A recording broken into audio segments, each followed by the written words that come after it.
Guruvayurappan Suprabhatam. Chanting or listening to this Suprabhatam on Lord Guruvayurappan will give relief and cure for people suffering from rheumatism, rheumatoid arthritis. पीताम्बरं करविराजितशङ्खचक्र कौमोदकी सरसिजं करुणासमुद्रं राधासहायम् अतिसुन्दरमन्दहासं वातालयेशं मनिशं हृदि भावयामि वातात्मजादिबहुभक्तगणैश्च वन्द्य वातस्सनैश्च हृदये परिभावितङ्ग वातादिरोगशमनाय कृतावतार वातालयेश कृपया कुरु सुप्रभातम् कल्याणवेश करुणालय कल्पवृक्ष कंसादिदुष्टदमनाय कृतावतार कल्किस्वरूप कलिदोषहरातिहारिं वातालयेश कृपया कुरु सुप्रभातम् नारायणाख्य कविमानसराजहंस नारायणाख्य कवि संस्कृत पुण्यकीर्ते नारायणाख्य कविता देहजरोगहारिं वातालयेश कृपया कुरु सुप्रभातम् माणिक्यरत्नमकुटेन विराजमान मत्स्यात् अनेक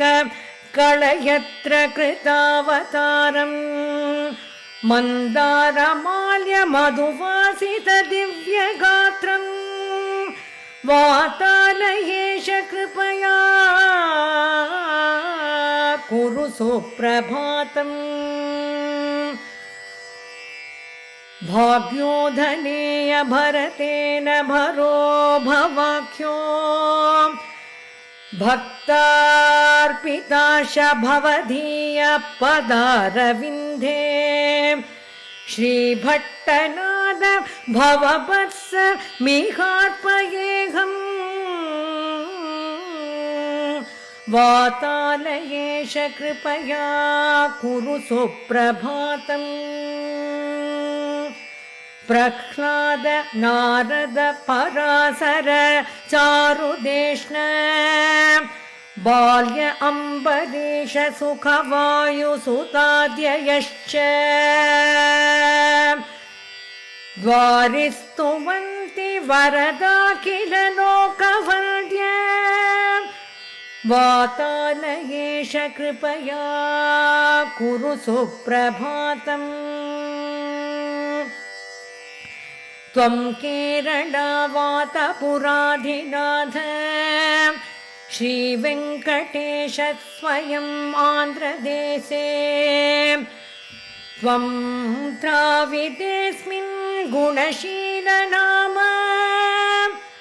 वातालयेश कृपया कुरु सुप्रभातम् शङ्खं च चक्रं च गदां च पद्म मेतानि हस्ते दधं चतुर्भिः द्यष्टुं स्थितोऽहं गुरुवातनाथ वातालयेश कृपया कुरु सुप्रभातम् त्वमेव शेषं भगवन्तमाद्यं वादन्ति नारायण भट्टमाद्यम् अर्हायासु वातपुरादिनाथ वातालयेश कृपया कुरु सुप्रभातम् न्यायादिशास्त्रेषु न पण्डितोऽहम् वेदेषु वेदान्त उपदेषु नैव किन्तु ब्रूवे अहं गुरुवादनाथ वातालयेश कृपया कुरु सुप्रभातम् वातालयेश वरभट्ट कवीन्द्रवन्द्य वाचामगोचर गुणान् तव वक्तुमेव वागीश्वरादिमुनया कमलाशनश्च वातालयेश कृपया कुरु सुप्रभातम् समेत्य भक्ता पुरातस्तवेश वादन्ति नारायण नाम तन्त्र स्वामिन् सदानन्द समुद्रमग्न वातालयेश कृपया कुरु सुप्रभातम् जगदावनविदौ त्वं नैव सुप्तप्रबोध स्मितमधुरमुखं ते दृष्टं मेवापि कंक्षा गुरुपावनपते मां पाहि कारुण्यदृष्ट्या वातालयेश कृपया कुरु सुप्रभातम् कल्याणवेश करुणालय कञ्जनेत्र वातालयेश वरभट्ट कवीन्द्रनाथ लोकेश लोकवरदाखिल लोकनाथ वातालयेश कृपया कुरु सुप्रभातम् गुरुपावनपते त्वं नन्दगोपस्य बाल शिरसि च शिखिपिञ्चं हस्तयोर्वेणुवेत्रे उरसि विमलवस्त्रं मौक्तिकं नासिकग्ने वातालयेश कृपया कुरु सुप्रभातम् नानारत्नकिरीटकुण्डलधरं पीताम्बरालङ्कृतं दृष्ट्वा सर्वमनोकरं तव वपो प्रह्लादमुख्यप्रभो वीणा वेणुमृदङ्गवादनपरा स्तोतुं स्थितः साम्प्रतं वातालयेश कृपया कुरु सुप्रभातम् पुत्रेप्सव पुत्रफलं च लब्धा यच्छन्ति पुत्रस्य समं फलाधीन् स्वामिन् तुलाभरमिति प्रसीद वातालयेश कृपया कुरु सुप्रभातम्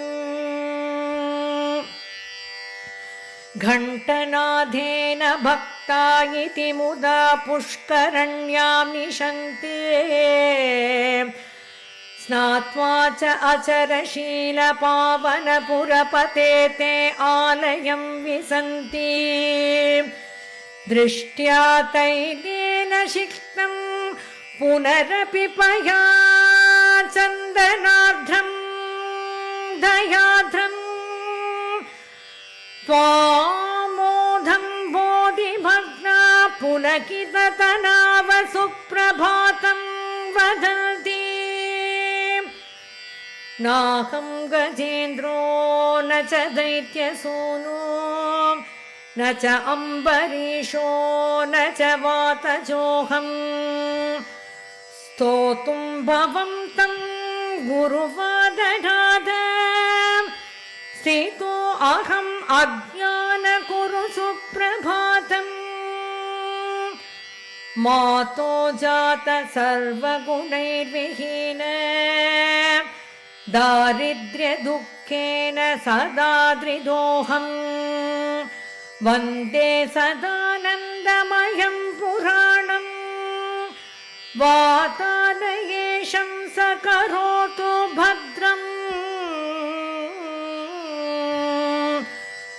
सूक्तिं भट्टकृतां निसंय मधुरं कृत्वा शिरकम्भनां ह्यूरीकृत्य कृपाकटाक्षविधिना प्रोत्सहितपुण्यभाक् पेत्वा कृष्णकर्णामृतं वरकवि श्रीभट्टवानिश्रितं वाक्ये वादपुरादिनादचरितं त्वं सुप्रभातं कुरु भुक्तं गोपवपोधरेण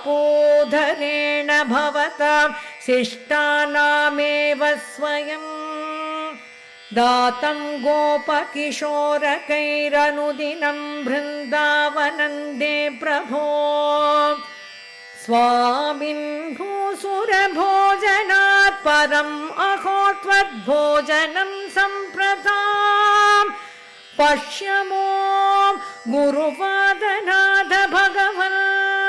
त्वं सुप्रभातं कुरु श्रीशङ्कराचार्यमते स्थितस्ते नम्यादिवर्गः भगवन्निशान्ते स्नात्वा सदा चरता सुशीले कुर्वन्ति पूजां